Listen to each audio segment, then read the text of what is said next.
আচ্ছা, এখানে একটা অঙ্ক দেওয়া আছে y equals to log x tan x, আমাদের ডেরিভেটিভ করতে হবে। কোন মেথডে হবে? এটা খুব সিম্পল, খুবই সিম্পল একদম। UV method. এটা তো ইউভি মেথডেই হবে। তো ইউভি মেথড জানা আছে তো, ইউ রেখে দিয়ে ভি এর ডেরিভেটিভ প্লাস ভি রেখে দিয়ে হ্যাঁ, কি ইউ এর ডেরিভেটিভ। ভি রেখে অবভিয়াসলি। তাহলে কি হলো, লগ এক্স রেখে দিয়ে কার ডেরিভেটিভ? হ্যাঁ হ্যাঁ হ্যাঁ, আরে কি হ্যাঁ, কার ডেরিভেটিভ? ট্যান এক্স এর ডেরিভেটিভ। Obviously log x. তো লগ এক্স রেখে দিয়ে ট্যান এক্স এর ডেরিভেটিভ কত? হ্যাঁ হ্যাঁ, আরে কি হ্যাঁ, ট্যান এক্স এর ডেরিভেটিভ কত? Sex square. ট্যান এক্স ওটা জিজ্ঞেস করছি, ওটা তো সেক্স স্কোয়ার এক্স, ওটা তো জানি। ঠিক আছে, প্লাস ট্যান এক্স রেখে দিয়ে আবার কার ডেরিভেটিভ করবো? অবভিয়াসলি।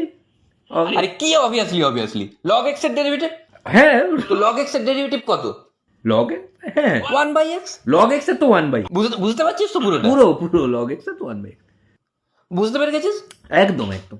ঠিক আছে, আমাকে বোঝা, হ্যাঁ আমাকে বোঝা। স্যার, একটা কথা বলবো? আমি একটা প্রতিজ্ঞা দিয়েছিলাম, আমি আপনাকে বোঝাতাম, আমি বুঝেছি, কিন্তু আমি আপনাকে বোঝাতে চাই না, কেননা এটা আমার রেসপেক্ট। আপনি এত একটা কিংবদন্তি টিচার, আমি আপনাকে বোঝাবো মানে আমি কি আপনার থেকে বেশি জানি? এই, যেটা বলেছিস সেটা কর। বোঝাবো। স্যার, একটা লাস্ট কথা বলবো। বল। স্যার, একবার বুঝিয়ে দিন না।